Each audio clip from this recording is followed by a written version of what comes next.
Welcome to the first episode of the How We Rise podcast. I'm your host, Martina.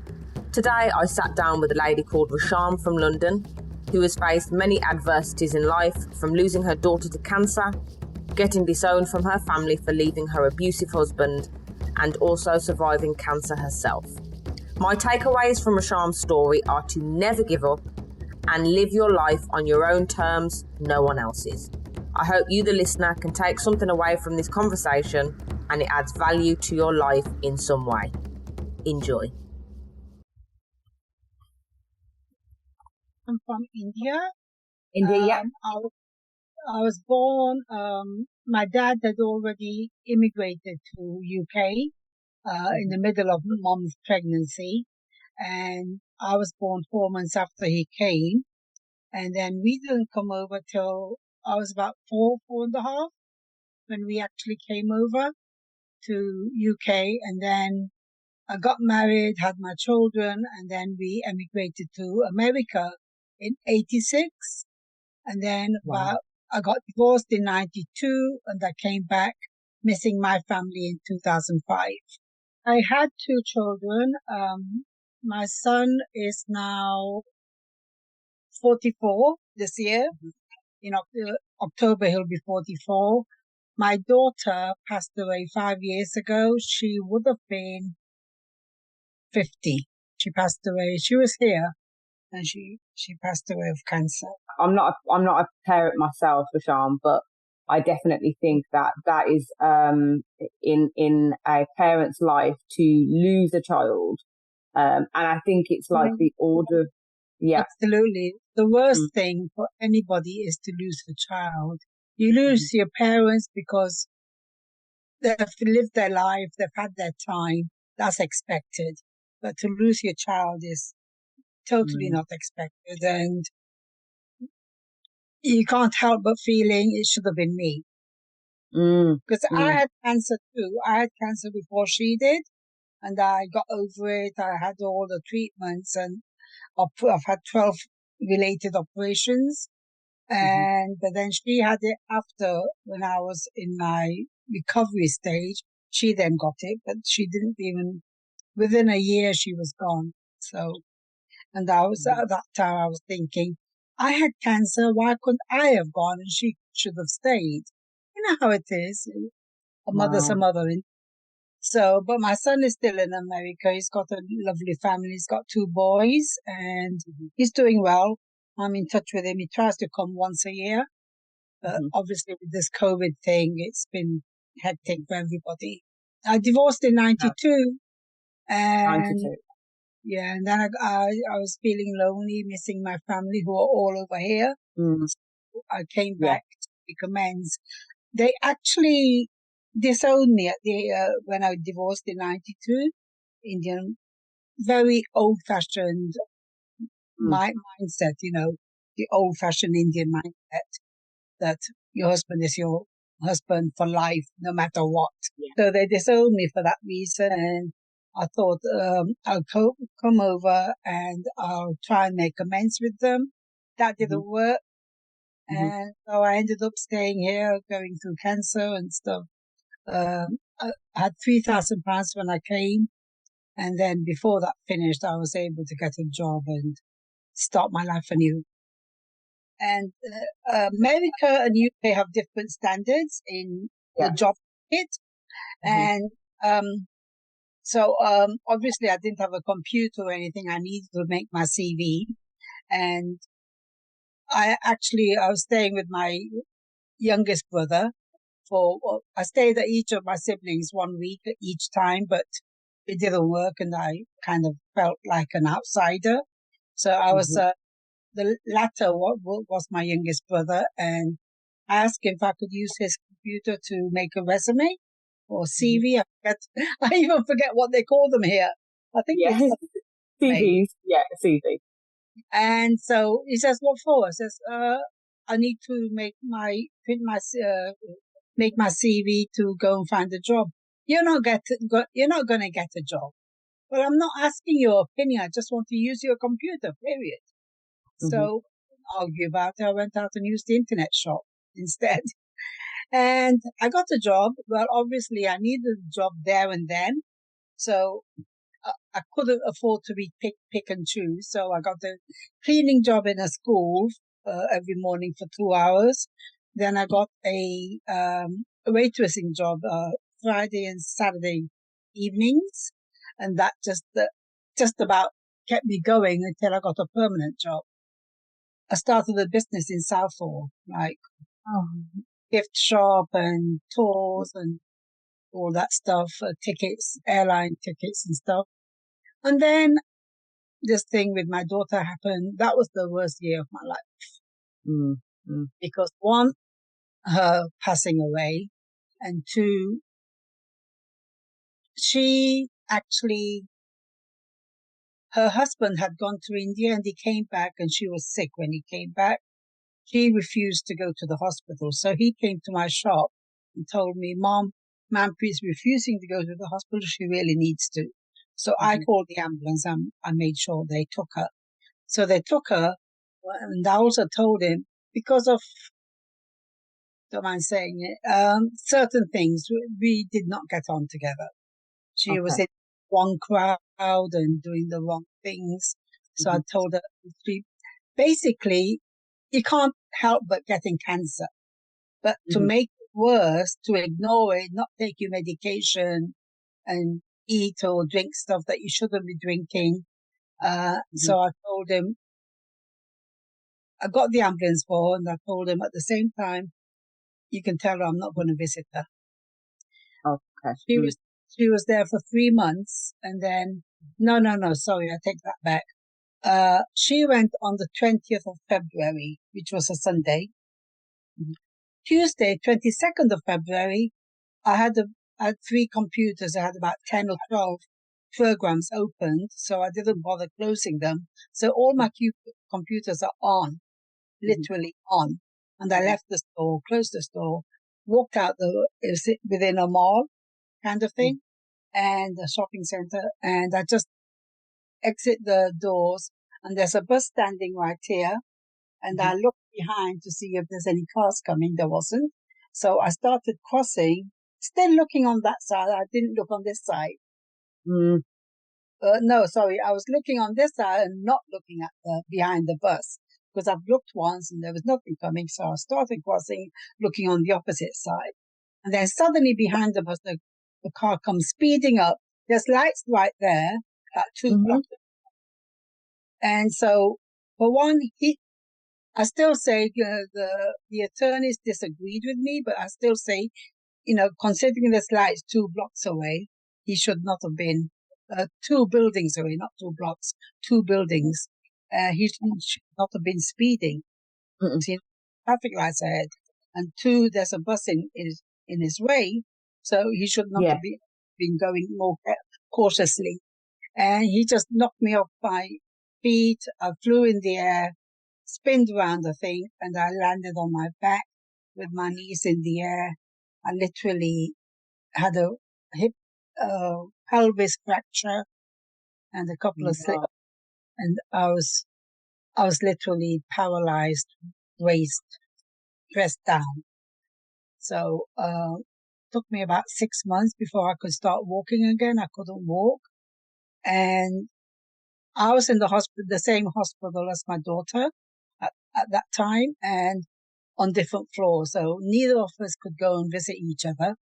And then they moved me to a recovery home, whatever they call the name escapes me, recovery home anyway. And I was there for 12 days. And because my phone had broken, I didn't have anyone's phone number, couldn't call anybody. So nobody knew where I was. And I even had a customer, a very good, loyal customer. She reported me to the police as a missing person. And anyway, 12 days. So I came home and I was literally in bed, and I had a carer 3 times a day, morning, breakfast, lunch, and dinner. She would make some food for me, feed me, and then bathe me and then go away. So I was literally on my own all day. Carer would come in 3 times a day, but other than that, I was by myself. Had no family. I had no neighbors. Were not that friendly in that particular area where I was living. So I even sent a message to one of my neighbors can you come and give me some tea at tea time? She never did. So I got over that, and then I had already I was on the list for I'm in a council flat, yeah. So I'm on the list for an exchange because I had closed my shop, my flat suddenly became too small. So I had a lot of shop stuff in my flat. So I needed a bigger place. And it came through in where now, this flat here, it's in Rains Park. From South also, I moved to here from Rains Park. And then at the same time, I got myself a little store in Tooting Market. So now I do events management and a little gift shop. You are constantly it almost seems like you face adversity and you're constantly just over. Everything that's putting you over. Every obstacle. My doctor told me at one point that, Rasham, you've got all these illnesses, cancer, arthritis, plantar fasciitis, BP, whatever, blah, blah, blah. And I could go on, but he goes, you've got all these illnesses. Anybody else in your place would be laying in bed, feeling sorry for themselves and getting sicker. So that's exactly why I'm not home. That's why I don't stay home. I want to stay active and keep myself going. That is the key. Do you think that's the key? Keeping yourself. I was 16 years old, so I've never not worked except for when I had children. I've never not worked from choice. If I couldn't, if I was in between jobs and I couldn't get a job, that's a different story. But I've always worked ever since I was 16. After my dad in that respect. I'm very much like him, workaholic if you like. Yeah. You've almost mirrored his example. Yeah, he was tough. Well, his toughness came from need. He lost his dad when he was 3 years old.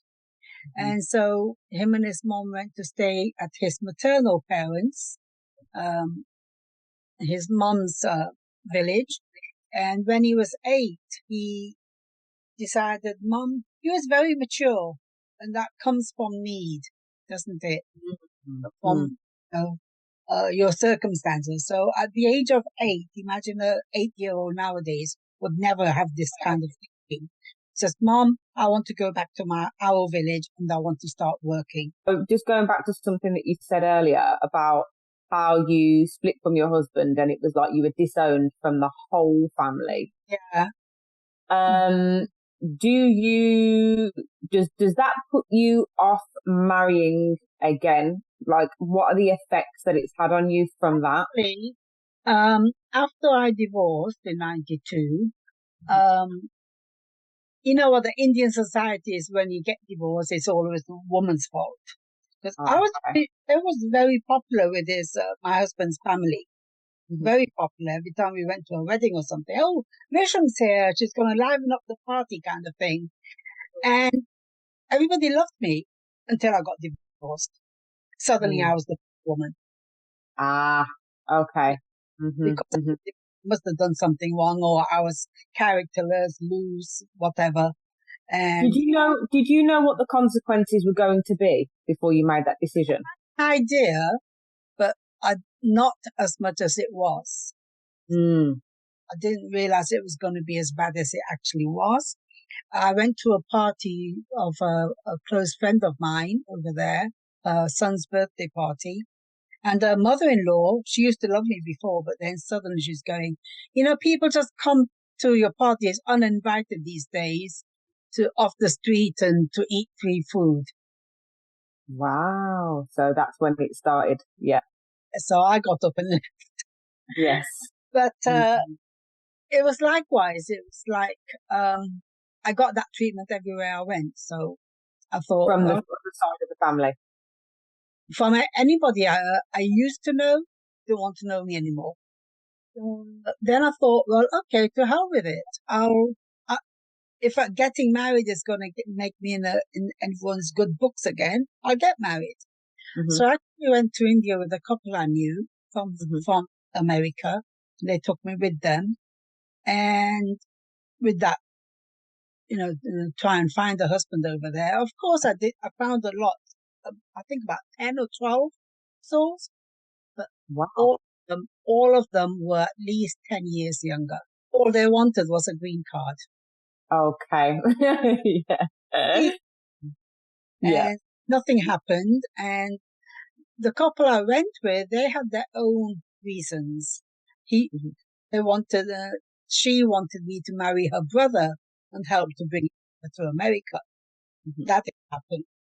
I wasn't going to let that happen. So I came back kind of disappointed, but oh well. And I was working in a restaurant at the time and like doing their promotions and public, marketing and all that. And there was it was it was either some special day that they're having this party. And I was working there and this one guy was visiting from LA and he kept flirting with me and talking. And then, cut a long story short, we eventually got married. We moved to California and he started driving a truck and I got a learner's license too. So I drove one with him I drove with him for 6 months while my provisional license was valid. I never got my actual license, but I drove with him, helped him out. And it was a good life, but we moved around quite a bit. And then his sister had got married to a guy from Arizona who had gone back and married him. And so speaking to him, he had a dollar store. And he was saying he was having trouble because he wasn't, but he called himself an engineer, but he wasn't pretending just to get married. And he was saying that he couldn't find anyone, good employees to work his store. So we went to visit and kind of the two guys decided amongst them that we would move over there to help him reestablish his store and before his wife came over. So, which we did, and oh my God, I'm very easy to persuade anything, too easy, too kind, too generous. And I worked that store for him for 7 days a week, 12 hours a day, no days off, and literally no pay. And well, not much, if you can call it even. When I went into that store was half empty, half full, filthy. Took me 2 weeks to clean it up and rearrange everything to make it look full. Same stuff, but I made it look fuller by bringing everything to the forefront, and it started selling better. And I worked and by the time it got better, people always stab you in the back when you're too good with them.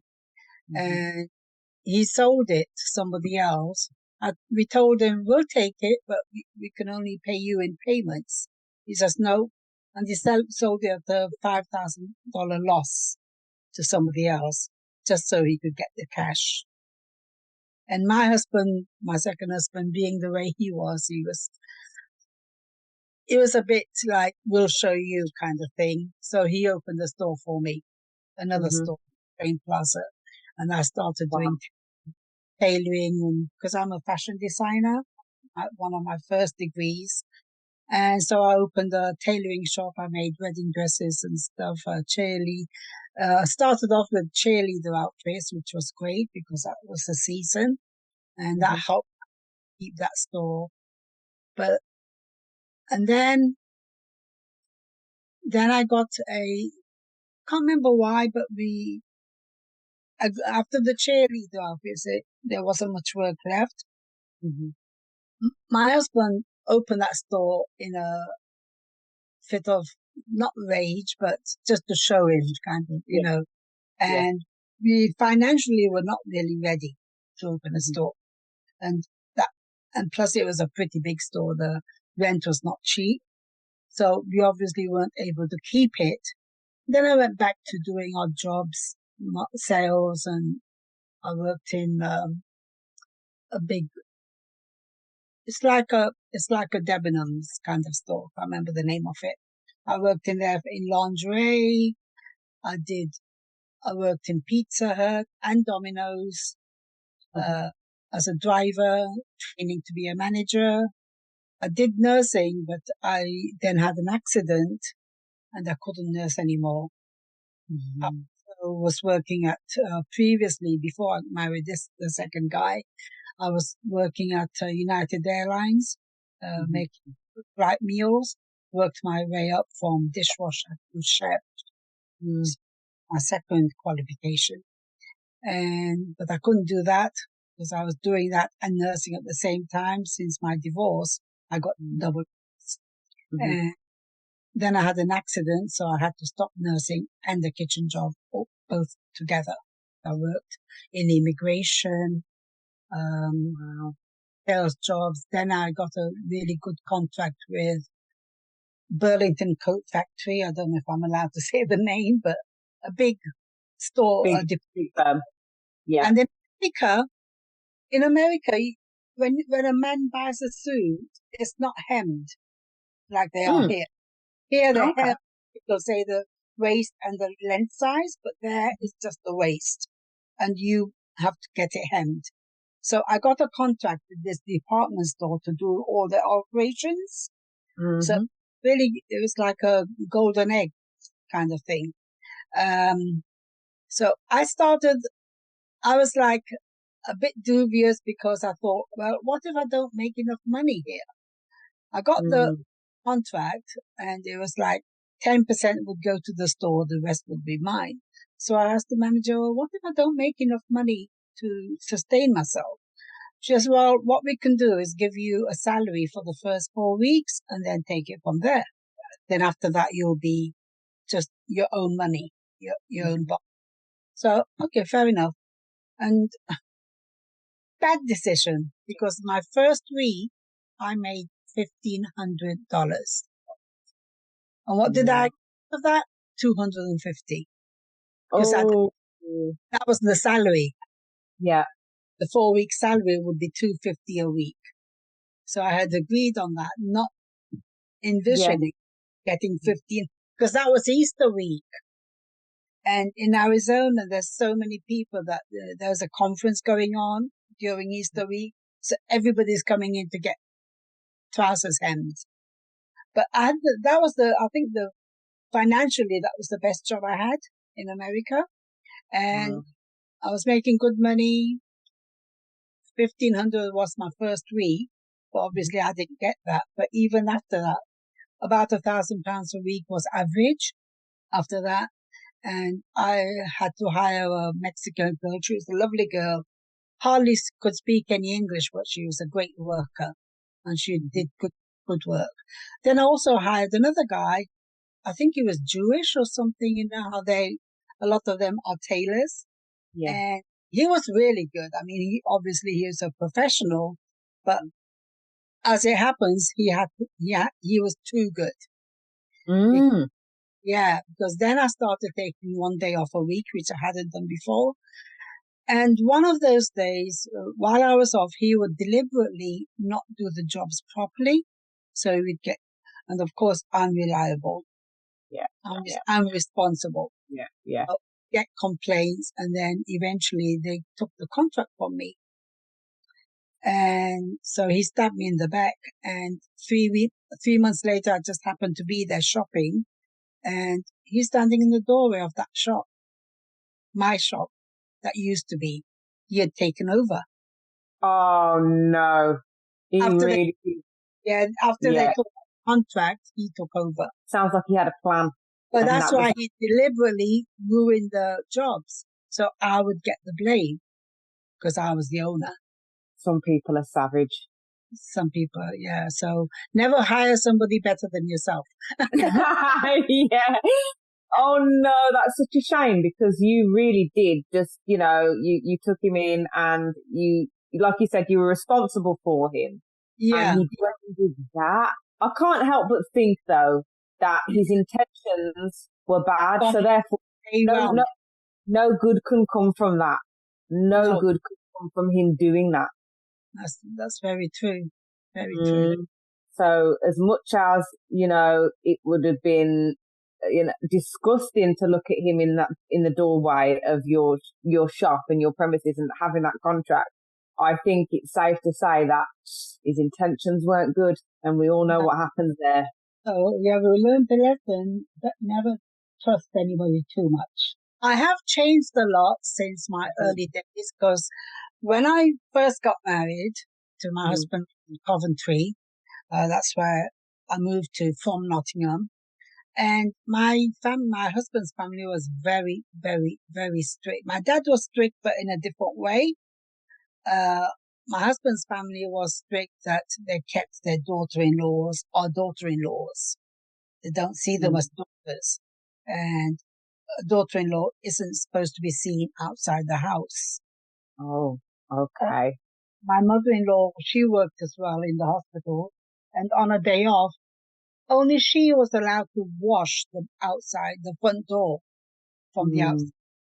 And the back door, but from the outside, I wasn't allowed to go outside to wash the door. It was that bad. I wasn't allowed to vacuum the place. It was a 3-story house, but I wasn't allowed to vacuum because the use of electricity. So I had to top to bottom brush, even when I was pregnant. Small brush and spade, and then sweep the carpets and the floors and all that. How would you describe your childhood? What, like, if you could sum it up in one word? Well, I don't think I ever had a childhood because I was always, in one word, my childhood. Restrained. When you were talking, I was thinking it sounds like you were in a sort of a prison. Like it's like you're so confined to these rules and this. Both ways. My parents, I was restrained as dad didn't believe in education for girls, and it's only because it's the law here that we girls. There's 3 of us sisters, and it's only the British law that we went to school. Had he had his way, we wouldn't have gone to school here. Wow. And we never went. I'm the middle. There's 1 year, 7 years younger. And I've got one 7 years older. So we were never allowed to go outside the house without mom. And our weekly shop on Saturday was the highlight of the week. Just to go shopping. The house was the highlight of the week because we got to go. So we weren't allowed to attend any school parties in primary school were okay. But later on, as I grew older in high school, when they had evening parties, not allowed to go. If they were in school time, it's okay. But if there was, because we were like 13, 14 or onwards, they'd have evening parties and I wasn't allowed to go there. So it was restrained. From my in-laws, I mean, they were both strict, but in different areas. But I have to say, although we didn't go anywhere by ourselves, as girls, that is, my dad made up for it. He was a bit more outward thinking in leisure-wise. He used to like the outdoors, and I really didn't appreciate it at the time. But I think I should have. Because an outdoor person, he'd take us to Trent Bridge. There's the park over there, and they have boating and mini golf and children's paddling area. And we used to, every weekend, we'd go somewhere. And in those days, Indian people especially, they didn't go on holidays. But we actually Butlins one weekend for the weekend. Yeah, that's a huge thing. But we always went out, especially during the summer, he would take us. We've been to Skegness, we've been to Scarborough. I think Skegness 3 times, Scarborough 2 or 3 times, Blackpool a few times. We used to go to the beach, Matlock, Bristol, the suspension bridge. We went out. He took us out, made sure that we'd go out and seen all the, the sights, everything. Thank goodness for that little bit of joy that you had then. Yeah. And a little like, bit of time out. I really didn't appreciate it as much then as I should have. What age do you feel like you broke out of being restrained? My first divorce. When I divorced, and how that happened was because I couldn't speak up. For an example, one incident, my husband was the oldest, and there were 2 other brothers. And the middle one, we had gone to India to get him married. And then she came through UK to go and join her husband in America. And she stayed with us 2 or 3 weeks, and she had a cousin in Coventry. So as you do, he came over and asked permission if she could go and stay with them a week. I said, okay. It's her brother or cousin, same difference. But I just put myself in her shoes. Like, if I wanted to go and see my brother, I'd be offended if they said no. So I let her go. And then, rather than being grateful, she complains to her husband after she went back forward to stay with him. And later on, years later, when I was in America, and he once mentioned, why did you let Rupinder go and stay with her brother for a week? I says, well, I didn't want her to feel that I'm not letting her go anywhere. I didn't want her to feel upset or offended well, Rupinder thinks what I think. This is my brother-in-law. She only thinks what I think. In other words, she's not allowed to think, not allowed to have any opinions. When you force somebody to think in a certain way, I mean, everybody's got their, ideas, preferences and non-preferences. So if she feels that like that, she has the right to do so. You can't force somebody to feel something or not. Absolutely not. No, it just sounds like very, like you said, restrained, contained. So many rules, we many. Express our opinion.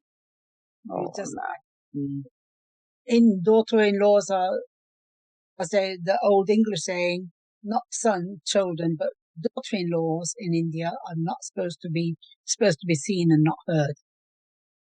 Oh, yeah, that's deep. That is very, very deep. Do you feel free now? Oh, yeah, absolutely. I'm doing all the things I've always wanted to do and never had the chance to. Because they kept me back. That family kept me back. Yeah, they did. Yeah. Because my husband he was a 7th grade fail in India. And the highest. What does that mean?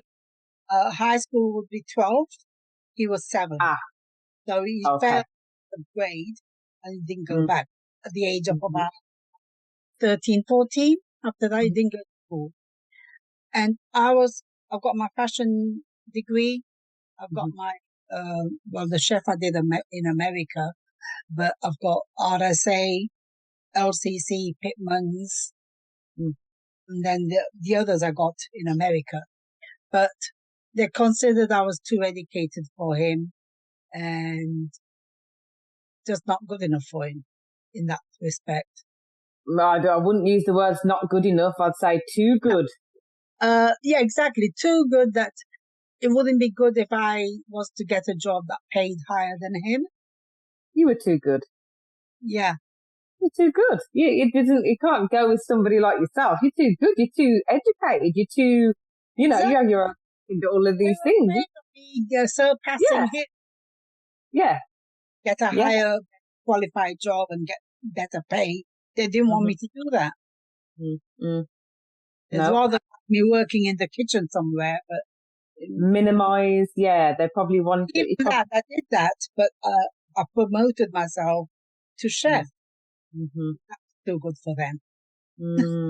Yeah, that was too good. Any sort of promotion or elevation, it was like, no, they had to keep you there. Like, oh wow. It's suppression, really. How it happened was I was working the United Airlines job, and it was 2 to 10 p.m. And we would often, at 10 p.m., we'd often go into the bars, and, just for a drink or something. And in which case, I know I shouldn't have, but circumstances forced me to do certain things. So I used to say I'm doing overtime. Overtime would have been till 1:30 or something like that. And so we'd go to the bar as a group. I mean, nothing serious with, just as a group. And then that was it. Then I'd come home, but everybody would be asleep at 1:30, 2:00. And one day I just felt so restricted and so unable to do anything. I thought, to hell with it. I'm not good. Didn't go out as a group. I went by myself somewhere, and I got myself a hotel room, and I decided I'm not going back home. That was it. Spur of the moment kind of thing. Hadn't taken anything. So had I planned it, I would have taken some stuff, but I hadn't. It was just a spur of the moment, and I it happened to be the Marriott, so a high class. And I got the room, and I spoke to some people in the bar, and I got speaking to them, and they recommended that United, where I worked, United Airlines, they don't exist anymore, but they had a program called United Way, where they would help their employees in any which way they needed to. Wow. So I called United Way, and they got me into a shelter for the following morning. And it was a secret location, obviously. So I went there, they took me in, and I was using my brother-in-law's car, because it was lime green, like white lime green. So nobody drive it. So I was the one that drove it, and I had a $600 check. Just got it a couple of days before. Or was it? It might have been that day. It was that day. I would have had to give it in, because I did. That's what we did. We had to give our checks to my mother-in-law. She was in control of my bank account. So that 600, I put it down as a deposit on a car, got myself a car, and I left the other car just on the street. And then, love that. And because I was still married, I had to give them my husband's address and phone number, etc., etc. Yeah. And because of that, they had found me. Oh, no. Okay. They found me in the shelter, and my sister-in-law, because my husband was controlled by his mom. Okay. He couldn't go. It was his mother that did everything. So her and the daughter came and suddenly appeared at the door. Hello, Papi G, my sister-in-law. I says, what are you doing here? And the other ladies in the shelter, they just ran and shut the door in her face. And they called the police. Police came and ushered them off. Then at a later point, they said, you called the police on us. Well, you should know that you're not allowed to go into a shelter. And you know everything. So how come you don't do that? I didn't call the police. The ladies did. They had the right. You had to be there. Absolutely. So then they moved me to another shelter in San Francisco, which was great. And I was still, then I changed my shift as well, because in case they came there, I changed not only my shift, but my location. They had 2 kitchens, so I went to the other kitchen. And I changed it to midnight, night shift, 10 p.m. to 6 a.m. Then I got a second job at the DMV during the day. So I would work 10 p.m. to 6 a.m. because I suddenly had a car that I had to pay for, and the insurance. Yeah, so working 10 to 6, I would drive to the DMV, get out, sleep in my car for an hour, the few minutes, get out, go to the bathroom, change my clothes, and work at the DMV from 9 to 5. And that's when, during that time I was working there, that's when the Oakland Bridge fell down, earthquake, 89. It was a huge earthquake. And I'm sitting here at my desk. I had just got up and moved. And where I moved, the slab fell right where I had been sitting. In a split second. And my colleague was standing over there and he goes, and he didn't come and help me, he just ran off. And that day, it took me 1.5 hours to go over a 45-minute drive. You've had so many close calls. It's like you... Ever so. Lots of times. And then, so I did that for like 6 months or so. It wasn't sleeping 3 hours a day. I'd get home at 6 and get up at 9 in the evening to go back for my night shift. So I did that for 6 months. Saved up quite a bit of money. But then, unfortunately, 5 months later, my husband came looking for me. I was now staying with a nurse and her family from the hospital I was working at previously. And they found out, and of course, I had to keep them updated because of the children, yeah? And the children were still there. And he found me and came to visit me. And he talked me back into going back with him. Big mistake, huge mistake. Okay. Yeah. So I did go back. He got an apartment. We furnished it. All my money gone. All my savings gone in furnishing the apartment. Wow. But that it was within 2 years because he hadn't changed. The only thing he did was move from his mom, which is good. But in it himself, his behavior did not change. Okay, so he was still the person that you were trying to get away from. Yeah. Still drinking, still violent, still everything else, losing his temper over little things, and nope. And again, we got into one fight at one point, and we were renting with another couple in their house, and he got drunk and just fighting and stuff, and I called the police. This is after I decided, after almost 2 years, I decided to go ahead with the divorce. I've been separate for 5 months, so I only have to wait 1 month. So I went to the attorney. I told her I want to go ahead with the divorce. Give us a date. We literally went together.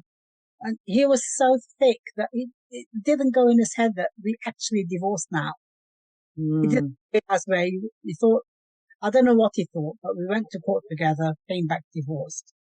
And so at this incident, when he was getting violent, I called the police, showed them the divorce paper. He's not supposed to be here. So they shooed him out, and he stood against the tree just across the way outside and waited for them to leave, and then came back. And the house owners let him in. So one night, my son was with me. My daughter had stayed with her grandmother, and my son was with me. So the couple that we were staying with, they both did double jobs too, so they were never home. So in the daytime, while everybody was gone, we just got our stuff in the car and we moved to a room in another house. And that's how I got away. He got married again in India, and he sent that girl the same photo that I saw 15 years earlier to get to. So he sent her an old 15 years old photo. Catfishing her. Yeah. Basically. And, oh no. And I think had she known, she probably would have well, I don't know about her, but her parents would probably have still have pushed her to get her to USA. Apparently, because my son used to go and visit his grandma quite frequently, and she was telling my son that I'm not happy. They lied about his age.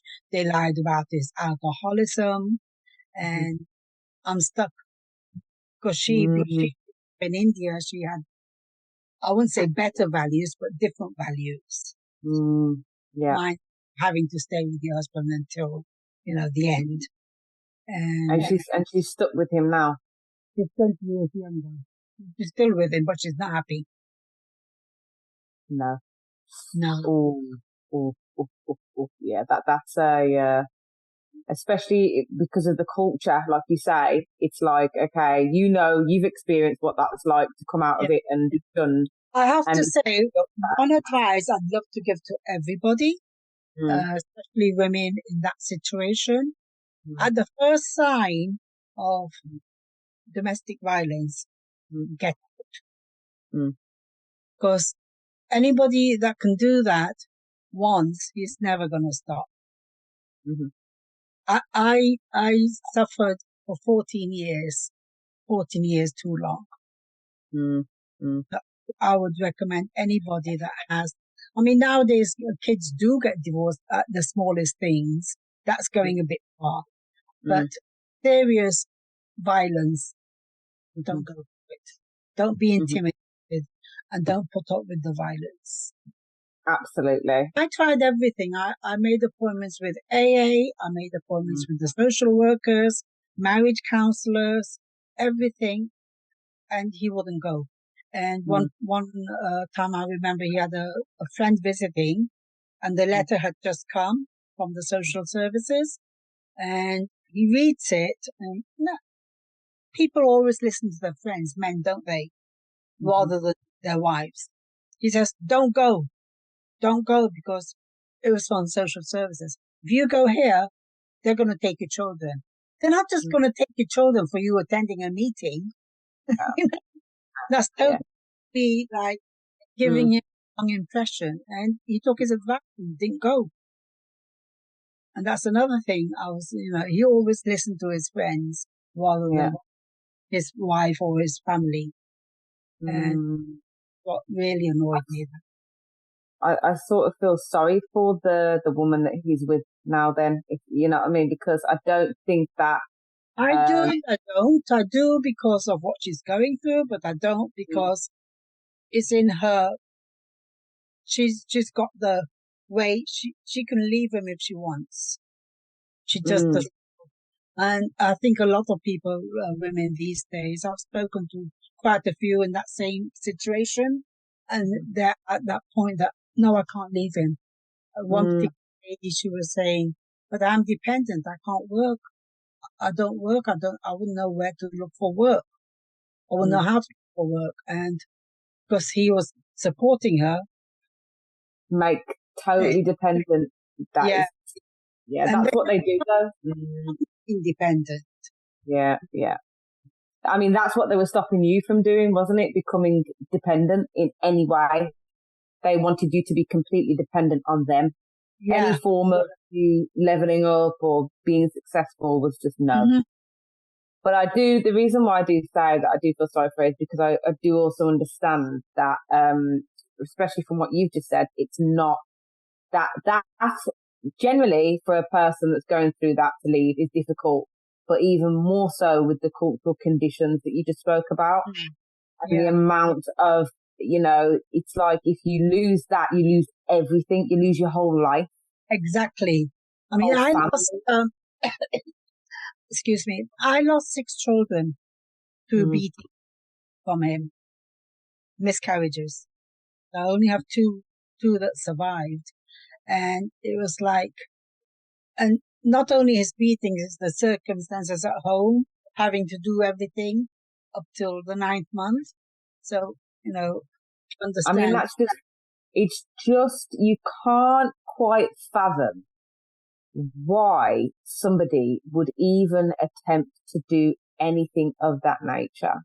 And I tried Why? to tell his mother, his grandmother came to visit her for a few weeks, and I told her I found pictures of girls in his coat. I frequently, not once, but frequently. And she goes, "Oh, but men do lots of things. You have to ignore it." There were a lot of people that were condoning his behaviour. So Well, why exactly. Even when he beat me, and I tried to tell his mom, "Why did you let him? Why did you make him? It was my fault."